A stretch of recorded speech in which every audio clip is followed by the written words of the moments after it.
we have not met. My name is Nikki Loney, and I am the, what do you call it? The boss of all things? The boss of it all. The boss of it all here at Full Voice Music.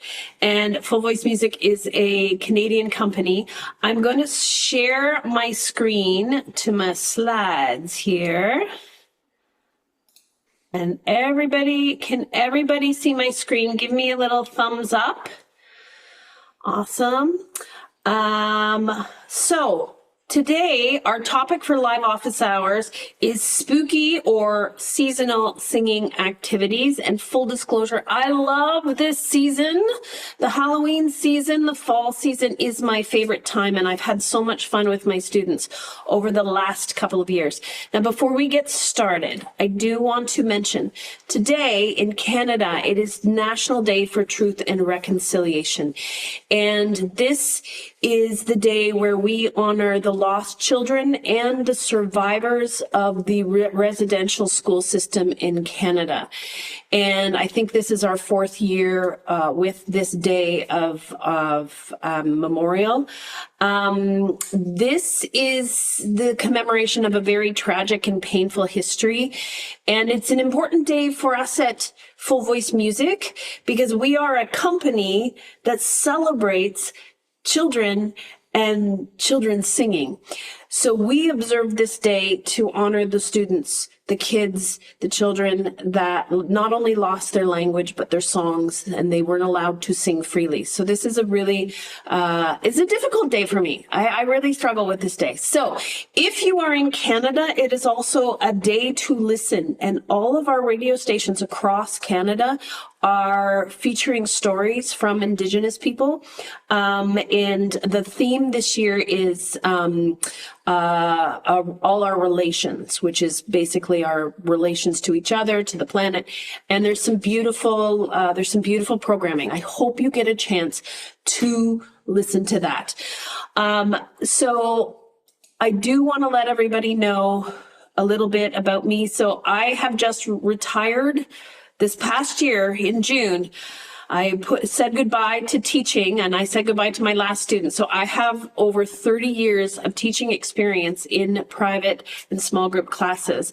And my evil agenda is to inspire teachers to welcome young students into their studio. There are parents and kids looking for professional teachers right now. And I know that I've got those people in my Zoom room right now. And the evil agenda here at Full Voice Music is to create singing resources that make everyone smile. Teachers, kids, parents, everyone.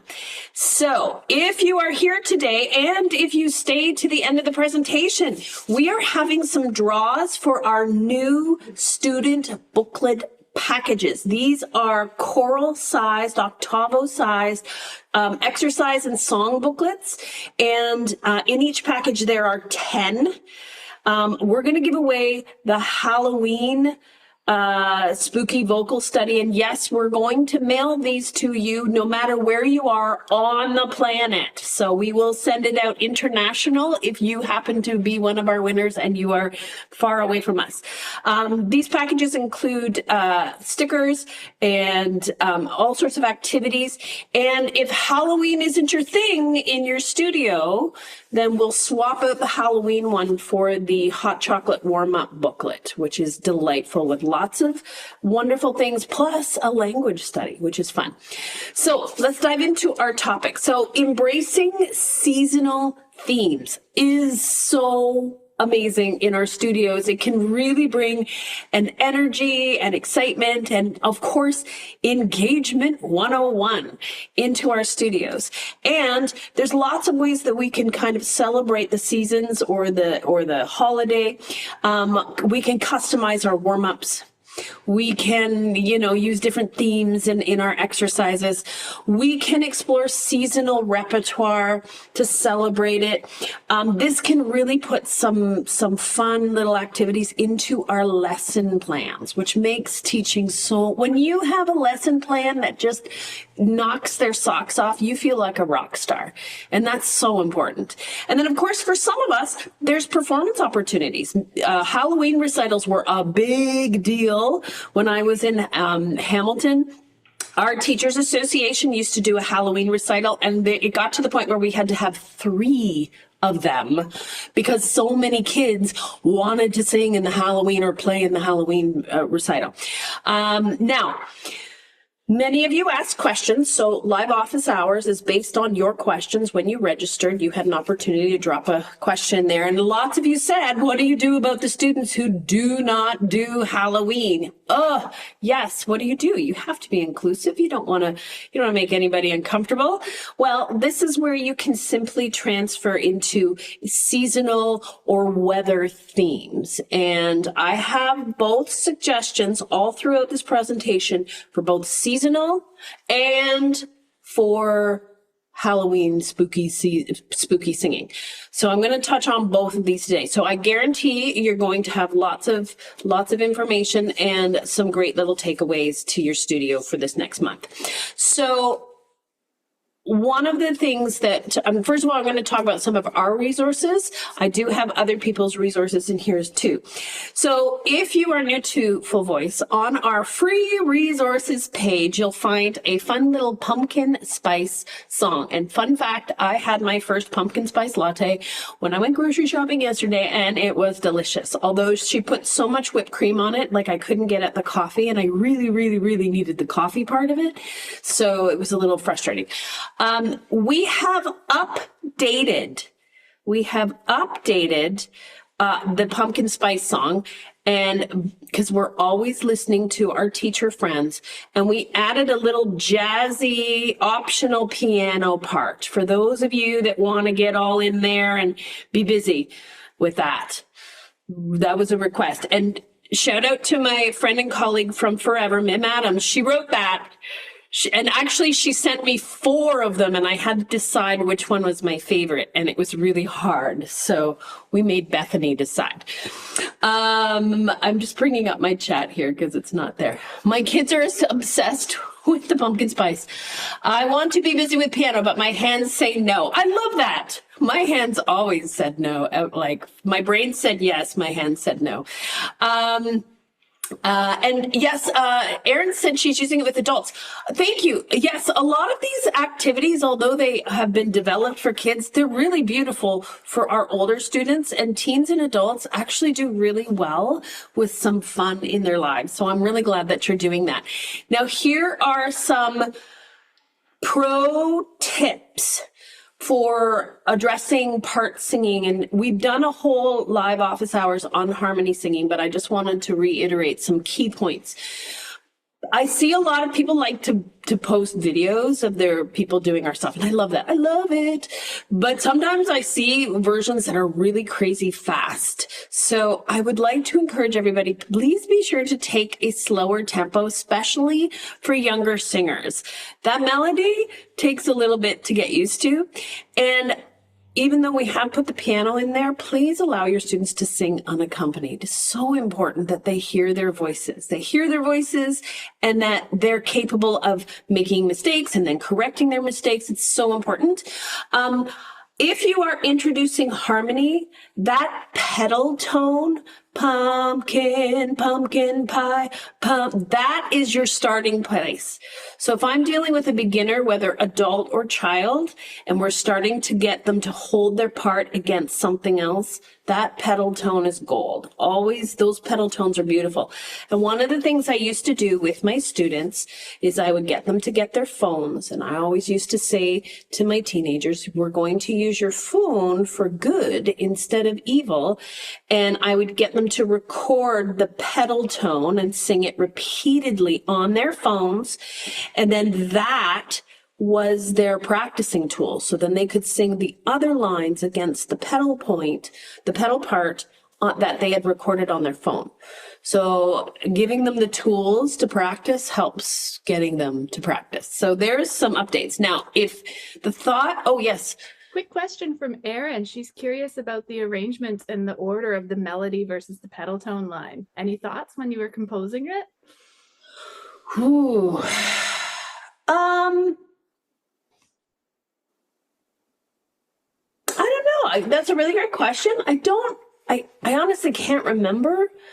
I remember I was drinking a pumpkin spice latte at the time and thought it was delicious and thought it'd be fun to sing a song. That's really good. I have to think about that, Erin. I can't quite remember. I know that we workshopped it. I workshopped it with a bunch of my students, so it might have something to do with who sang what and how they sang it. But I'll think about that. I'll come back to that.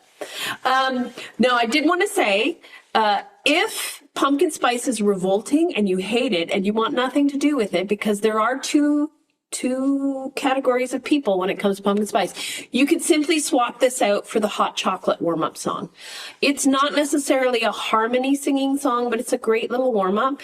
And pro tip, with my teenagers and my adults, I use this as an improvisation study.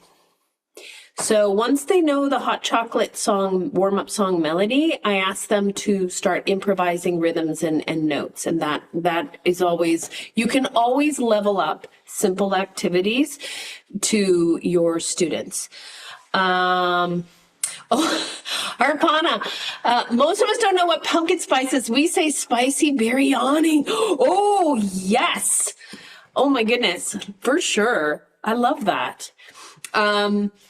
We might have to do a version for Arpana that has that. Although, Arpana, you'll have to tell me the spices that are in that, because that would be a whole cultural invitation. Now, I wanted to let everybody know, if you are, again, familiar with our stuff, we have the Songbird warm-up game, which is where you have cut out little activities, you put them in a jar or a box, and your students reach in and pull out their next activity. If you have not had students reach into a jar or a box or a pitcher that you stole from the church where you used to work, you are missing out. Because this brings a sense of fun and play and that excitement of what might they have to do next.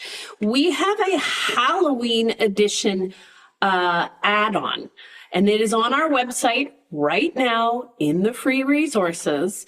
And this is a choose your own adventure kind of fun thing. This one features tongue twisters that have a spooky Halloween theme, evil ear training, which is identifying minor and major and diminished chords, singing a lot of minor and arpeggios and triads, and vocal warm-ups like spooky slides. Now, I have to tell you, and I'm going to warn you, there is a card in this PDF that your students will want to pull repeatedly, and that is Teacher Sings, the most scary vocal exercise of all time. Now, I know some of you are thinking, well, that's messa de voce. That is the scariest vocal exercise. But when this is pulled, you have to represent. You have to sing the craziest, biggest, loudest, longest exercise ever. You have to blow their socks off. You must demonstrate this. That is the rule. It's an unwritten rule, but you know you have to do this. Now, I do want to talk about in this exercise, in the Halloween edition, one of the exercises that they could choose are spooky vocal slides. I think that sliding, glissandos, those types of vocal exercises, I don't believe we do them enough. And that is quite challenging coordination, especially for our young singers. I think these are really important. Now, if you have a studio that is not participating in Halloween, you can simply change it to a falling leaves or falling snow or something about the wind. You don't have to have spooky beside it. But here are some pro tips. This is quite challenging vocal fold coordination, and you want to go slowly for your students. You probably want to start with smaller intervals rather than singing through their range. Singing through the range might be really uncomfortable for some of them, so you might want to start with smaller intervals. And I always encourage using gestures, hands, scarves, or visuals. I love using using the whiteboard. This is where your vocal expression lines on the whiteboard. And Stephanie says slides are the best. They help students who struggle with pitch so much. I agree. These are so important in our exercises. I love using the whiteboard and just getting them to draw the lines. I find that helps to take some of the tension out that you might see when they're trying to do the slides. And of course, explore different volumes, different vowel sounds. But slides are a wonderful, simple but not so simple exercise to incorporate into this.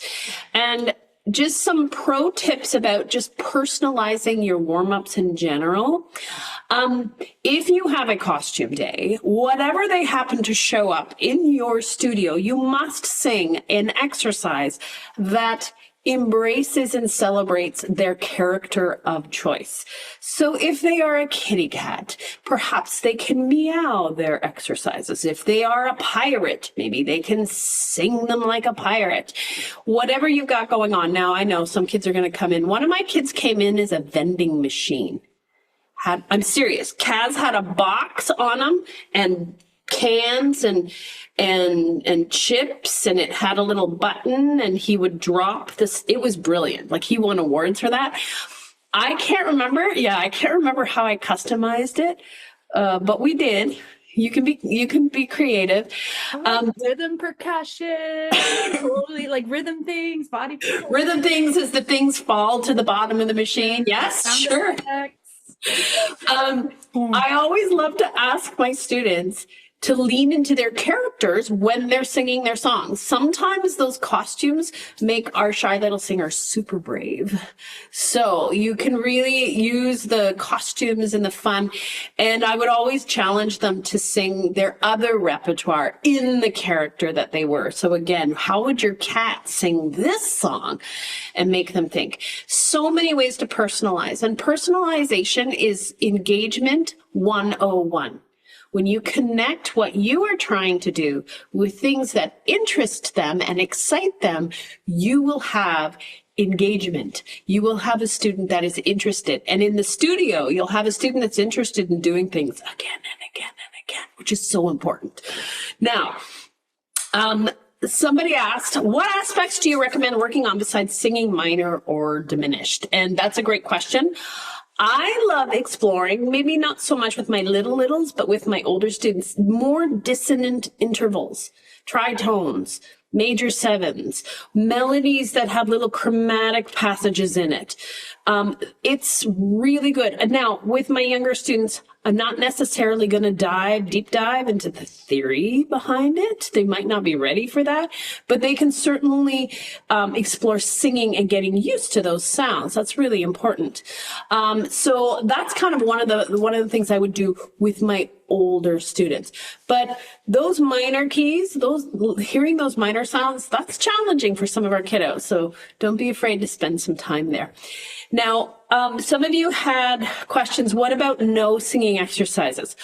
Great question. I don't know, what the week after school, everybody has a cold, right? If you've got students that need to rest their voice or, and you still want to have a productive lesson, this is where I love ear training. So I have an ear training movement activity that I actually got from my college jazz theory professor. He made us do this, the college students in our 20s. So it was a movement game where you play a major chord and you have to stand up. And then you play a minor chord, and when they hear the minor chord, they have to sit down. So they have to listen, and then they have to decide what they think it is, and then move accordingly. Now you add on. So diminished was scary, so they had to put their hands over their eyes. Augmented was like, what is that? So we put our hands over our ears. I also added in the dominant 7 chord, which was jazz hands. And then I had a mystery chord, which is where I just smashed down on the piano. They loved that. They got to run around the room when I did that one. be careful with that. That can get a little out of hand, but they lived for that chord. So ear training is a wonderful thing to do when we need to rest voices or your students don't feel like singing. The other activity that I love is introducing accidentals.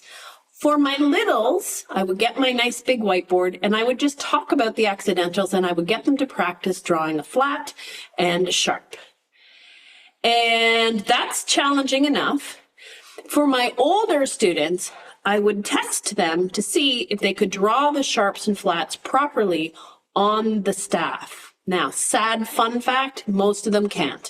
And I'm not talking about the order of the sharps and flats, I'm just talking about where they actually sit in relationship to lines and spaces. And yes, you have to have the conversation that it's a sharp and not a hashtag. And there's a difference between hashtags, pound signs, and sharps. That's always a delightful convo. And fun fact, the other term for a pound sign is octothorpe. And if you want to go on a wild discovery, go to Wikipedia, look up octothorpe and like the history of it and what it is and the mystery. It's crazy. Suzanne asked, what was the activity for the augmented chord? The movement chords. So you're playing triads and chords on the piano. You ask your students to stand for major chords. You ask them to sit for minor chords. Diminished chords, you cover your eyes. Augmented chords, you cover your ears.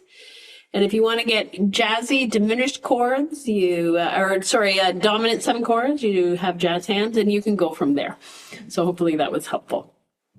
So there's lots of non-singing exercises. And again, on our website, there is a no singing lesson. There's a blog. And on there is a list of things that you can with your students when they need to rest their voice. And one of the things I started doing later in my teaching career is I actually had in my policies to help parents understand that even though we are not singing, we are still having a productive lesson. I would put in my policies the value of, from time to time, we will have non-singing lessons and they are still valuable and productive. So don't be weirdos about it. I didn't put the weirdos about it, but that's what I would think. So it's important to explain to parents just the value of we're not always singing. A lot of you are asking, I would like suggestions for more seasonal songs. And one person asked, I'd really like short and sweet ones, easy to learn.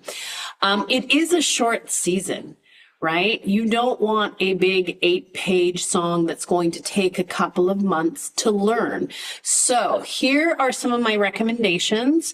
So first of all, for those of you who are teaching small group classes, I love this book, 100 Little Songs and Rhymes, and one of my favorite fall weather activities is an Irish folk song, a singing game called Frosty Weather.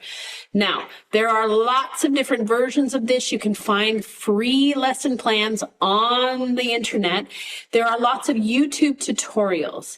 And this is a circle and movement game where they hold hands. They sing the melody, frosty weather, snowy weather. They're moving in a circle when the wind blows. And when they sing, we all go together. They get close together in the center of the circle. And then there's a percussion counting. You move back and then there's all sorts of things that you can add from there.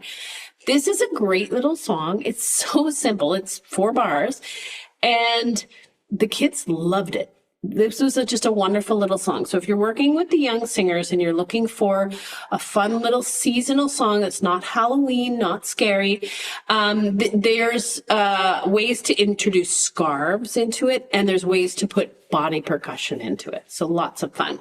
So that's for a simple folk song for small group classes that I've had great success with. From our catalog, I have to tell you about this song. Oh, Watch the Stars by Ben Bowen is about the changing seasons, and it is delightful. Ben Bowen is an early childhood music educator, and there are a lot of themes in his music about changing seasons. And Ben is super smart. And I did an interview with Ben many years ago, but he said, and this is a really great reminder, when the clocks change, when the seasons change, it's hard. It's hard on our bodies. It's hard for us adults to get used to it, you know? But for children, it's really challenging. Going from not wearing your winter coat to having to wear your winter coat, that's trauma right there. So he writes a lot of songs that helps to celebrate the changing of the season, and they're beautiful. Now, Oh Watch the Stars, Ben's version, is based on an African-American folk song, and the lyrics are just lovely. So I'm going to give you a little taste of it. Forgive me, I've just gotten over a cold. But the second verse is, oh, watch the leaves, see how they fly. Oh, watch the leaves, see how they fly. Oh, the leaves fall down with the darkening of the sky. Oh, watch the leaves, see how they fly. Like, it's a beautiful, beautiful song. Kind of has that poppy jazz thing. If you got students that like the folk vibe of Taylor Swift, they will love this song. Mim Adams did a beautiful piano transcription because Ben plays this on the guitar. But Mim did a gorgeous, gorgeous, gorgeous piano part. It's beautiful. I love this song. And I know that you will have students that love this song. I could sing this song all day long if I had to, with my pumpkin spice latte. All right. The other was season changing song that Ben wrote that is a huge hit is When Winter. This one comes with a full acoustic band track with guitars and mandolins and percussions. It's gorgeous. And again, simple to learn, folky kind of pop vibe. The kids love it and wonderful opportunities. Now, if you're looking for something more dramatic, Dark and Dingy by Glyn Lehman is probably, in my opinion, one of the best crafted songs for a child ever. This song is only 1 minute long, and in that minute, there's a lot of stuff going on. So in the first, so this is basically a stormy night from the perspective of a dog, and we have dogs here in the Zoom room. Dogs that are stressed out by lightning and thunder, it's heartbreaking. They really are absolutely terrified. So the first half of this is the dog being frightened. And the last half of it, the track slows down. It gets really soft, really beautiful. It's about the human consoling and comforting the dog, letting them up on the bed and letting them know that everything's going to be okay. If you have kids that are struggling with expressive singing, this is an easy song for them to relate to because they probably have a personal story that goes along with this. I love this song. And Glyn is an incredible orchestrator. So he does orchestration arrangements for the Adelaide Symphony in Australia, and it's stunning. I highly recommend that you follow him. He has a beautiful Substack newsletter, and he shares his arrangements and the beauty of the trees and the nature in Australia. Amazing. Now, speaking of another song of Glyn's, if you have the Four Seasons Harmony Study, in that there is Autumn or Fall, which is a simple little partner song. And I have done it with one student as a solo, and it works just fine. So again, lots of beautiful seasonal songs. These are all under a couple, like a minute, maybe 2 minutes and under. They're quick to learn. They're very, very sweet, and the kids love them. Now, any activities to introduce minor keys during this spooky season? I got a lot of this question. This is a great question. So one of the challenges in the voice studio, I feel, is that our students are often singing music where they don't really understand the theory behind it, like major, minor. And when we're working with littles, that's okay. They can sing and enjoy and learn by rote, and that is part of their learning journey. So they're not missing out on anything if we choose not to lecture them about theory. This is something, remember, long game learning, right? They're going to pick up more and more information as they get older, as they have more experience. So When we're getting started with ear training, this is one of my biggest tips, and I can't remember who I got this from. It's one of my colleagues. It's really important. So when we're playing like ear training where we play a major chord or a minor chord, I would often ask my students, well, in the beginning, I would tell my students, this is a happy sound and this is a sad sound. But one of my teacher friends said, it's probably better that they use their own words. They need to tell you what it makes them feel, because then they have a point of reference that is true to them. And I love this information. So I started doing this. So I'd play a major chord. I'm like, this is a major chord. What does it make you think of? And, all sorts of, sunshine. And you'd be surprised. You'll really be surprised when you open up the doors and ask them what they think. One of my favorite responses, I played a minor chord, and I asked my students, I think it was my 6, 7, 8-year-old class. I said, what does this make you think of? One of the little girls right away put up her hand. She's like, it reminds me of mornings. And I'm like, wow, I feel that, right? So our students will have their own language and their own way to describe these sounds. And I think it's wonderful to open up that conversation. Sometimes they'll quantify sounds much differently. Like even quantifying like high and low might not sit with someone, right? Someone might feel a higher sound they might have a different word to describe it. So it's really important to understand. And again, in trying to learn more about neurodiversity and the fact that our brains are all different and working different, opening up the conversation, allowing them to use their words and to describe things in a way that connects with them is one of the ways that we can create a more inclusive space. Now, one of the ways that I love to introduce minor sounds is with Wolf in the Forest. This is one of Donna Rodenizer's songs. This is a haunting little song, very simple, lots of repetitive words, lots of repetitive phrases. So it's really good for your younger students. And the melody of the wolf howl,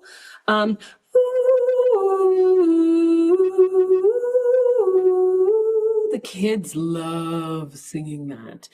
And I have a little story. So we often donate music to the NATS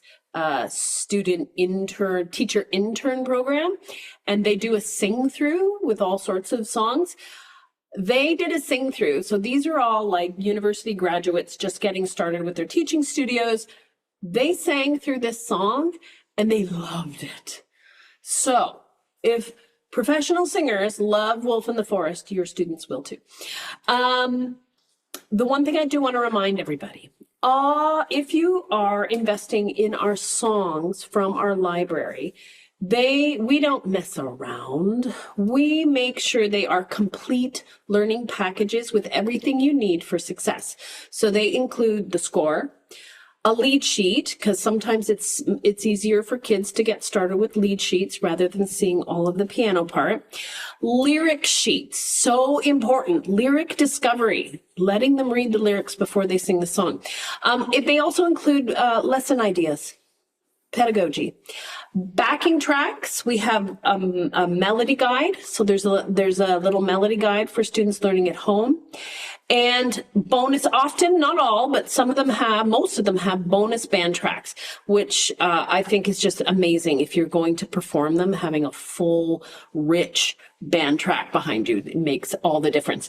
So the other thing that comes with these, and this is where teachers sometimes get confused, they include licensing. Licensing is invisible, but basically we're giving you permission to make copies. So once you purchase one of our downloads, it is in your studio library forever. You can share that with your students until, like me, 30 years later, you retire. That's a lot of value for your money. Now, Halloween repertoire ideas. Whew. Again, short and sweet, easy to learn, because really we only got about a month until we got to really cut that off and then go into all our Christmas stuff. And I used to feel so sad when November 1st came, because it's like, oh, Christmas music. That's how I felt, just sharing, because I'm just being honest. Candace says, every year my teachers ask to sing Wolf on the Forest. I love that. I love that.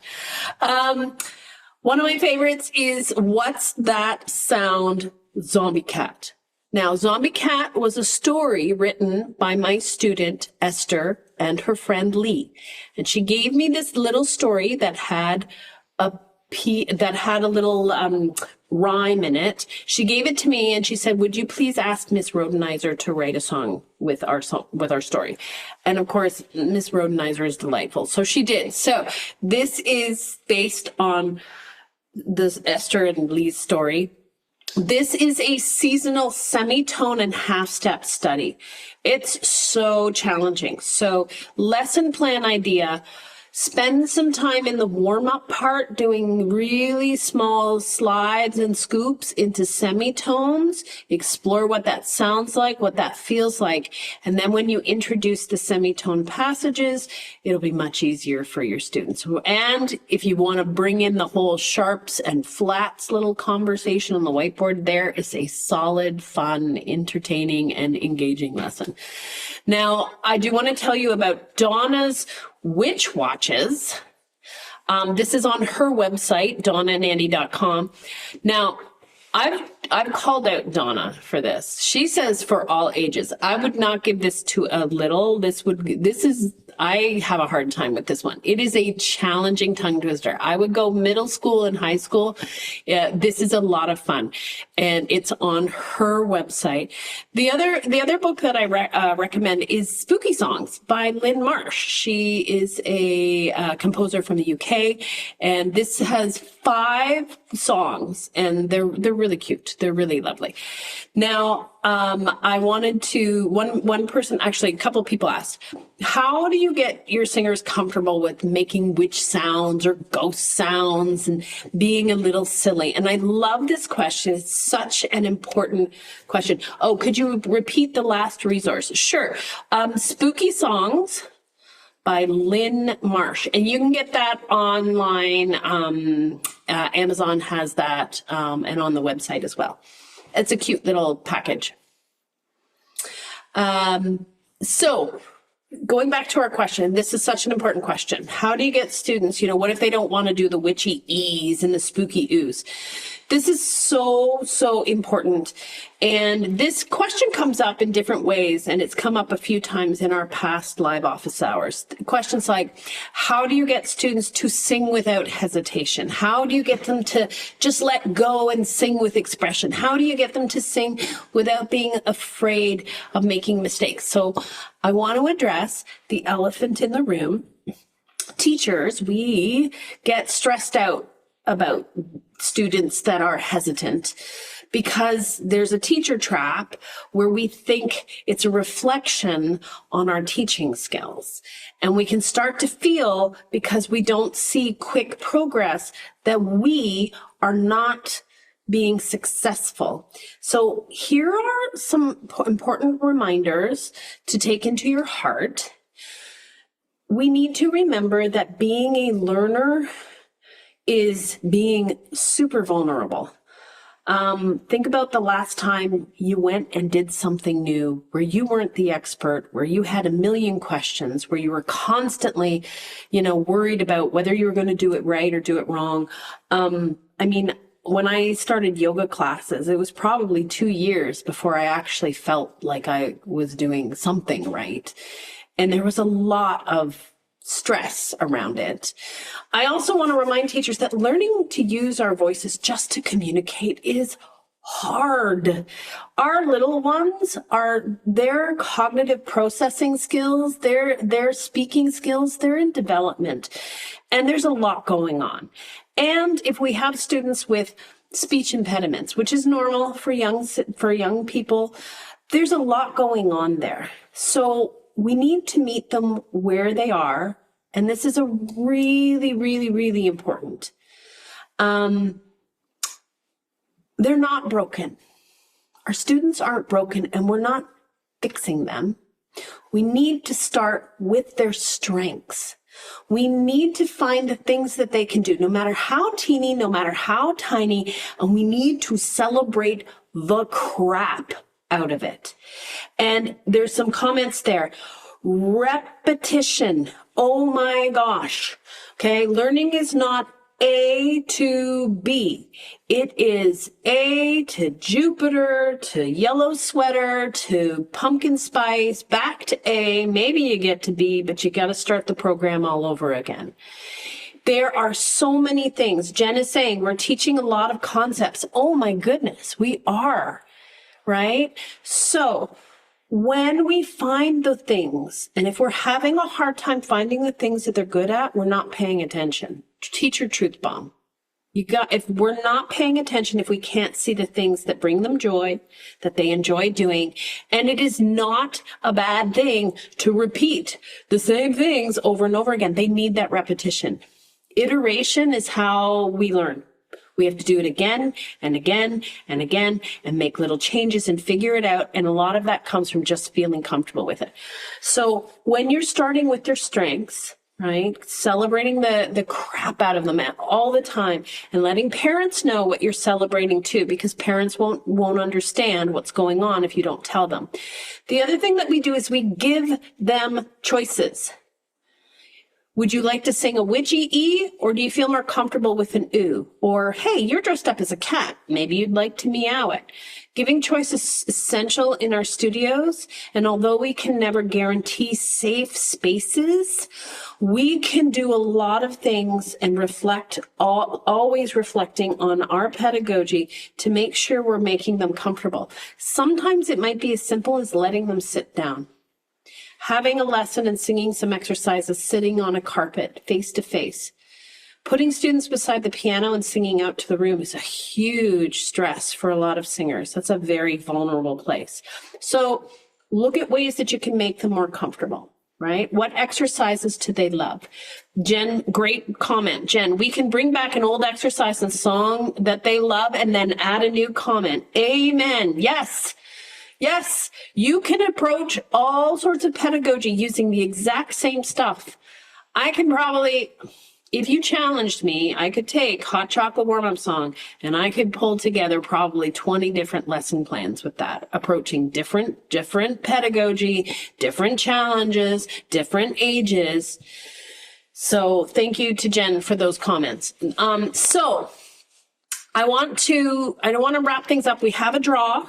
Okay, but first, friends, you are doing a great job. I don't know who needs to hear this, but you are doing a great job. Embracing student-led teaching is a shift for many of us. And reflecting on our teaching philosophies, if I look back on how I taught at the beginning of my 30-year journey, is nothing like how I taught today. I can look back at all the things that I could have done better. And when you know better, you do better. So reflecting on your philosophies and striving to make your studios inclusive and welcoming is courageous work. It's hard work. If your feathers aren't ruffled, are you even living? So sit in that uncomfortable and learn and grow. Keep up the great work. So for all of you that are here learning, thank you. I honor you and I celebrate you for being here. We're going to get into our draw, but first, exciting news. If you missed our last live office hours with Donna Rodenizer, it is now on our YouTube channel. Donna shares amazing singing games and activities for all ages. She is delightful. And Donna and I recorded season 9 of the Full Voice podcast has just begun. And if you listen to the podcast on Spotify or whatever, that's fine. But if you watch it on YouTube, this interview was done in my kitchen. So if you'd like to come to a Nova Scotia kitchen party and hang out with Donna and I, watch the video. It's a lot of fun. So those are now available. And so exciting. Mim and I are like so close. Ginevra Williams' new book, Teaching Singing to Children and Young Adults, will be coming soon. We are in the last final stages. This book is going to be the death of me, but I'm going to get it to the world. We're looking at end of October, early November for its release. So be on the lookout for it. This is her third edition. It's what pages are we at now? 324, Mim? Yeah, 324 pages of awesome pedagogy. And lastly, we have 2 new workshops coming up. So on Sunday, October 27th, the delightful Mim Adams is going to take you on a jam-packed journey of introducing vocal jazz improvisation to beginners. So if you're looking to dive into more contemporary styles, namely jazz improvisation, that is now, registration is now open. And on Sunday, November 3rd, I am doing my last workshop of 2024, all about small group classes. If you have been thinking about starting small group classes, this will get you started with confidence. Plus, it includes our 12-week lesson plan package. So please register for that. I just wanted to say, Stephanie said, thank you so much. These help me to feel connected. Yes, Stephanie, you are welcome. I'm so glad you are here. And one of the things I want to say is thank you for showing up. Sometimes singing and teaching singing can be very isolating, and especially if you're running in a private studio. So these kind of meetings, we love this. We love connecting with you. And I want to just let everybody know to please check out and support our composers. They are hardworking, awesome people, and I guarantee that you'll have great success with their music. And thanks for the resource suggestions. Nice, cool. I'm glad that was helpful. You know, one of the things that I adore about connecting with teachers and whenever I hang out is like learning about new songs. My thing was musical theater, right? Always trying to keep up with the new musical theater shows. That was really difficult. But then I learned that it was way more fun to take my friend Ann Barnshaw out for lunch and just have her tell me all the new songs that she was doing in her studio. So, Erin says, oh gosh, it's impossible. I know. My friends, as always, as you go into this new season, I am wishing you success. And I want, again, reflecting back on our National Day of Truth and Reconciliation. I don't know who needs to hear this, but what we do in our studios and how we hold space for children and how we help them find their voices is important work. Don't let anyone take that away from you. And the days where you are feeling discouraged, please dig deep and find that energy to know that the work that you're doing has a lifetime effect on your students. And it's so important, especially in a day where we hide and text each other instead of talk to each other. What you're doing is important. So I am sending you. And Patricia says, thank you. It's been centuries since I've won anything. You are welcome, my friend. I want to thank everybody. I want to celebrate what you're doing in your studios. As always, Full Voice Music is there for you. We listen. If you have ideas or strategies, thank you. We will take those in. And I am wishing everybody the best of October. And I look forward to our next live office hours, which I don't know what I'm going to do the topic on. So if you wanted to send me some ideas, that might end up happening. I might take your suggestion. But, and Suzanne, sorry, late. Oh no, you didn't miss out. It'll be on YouTube, Suzanne. No worries. We always post it. But I want to wish everybody amazing October. Thank you so much. And as always, I am wishing you from the bottom of my heart, inspired teaching and happy singing. Bye, everyone.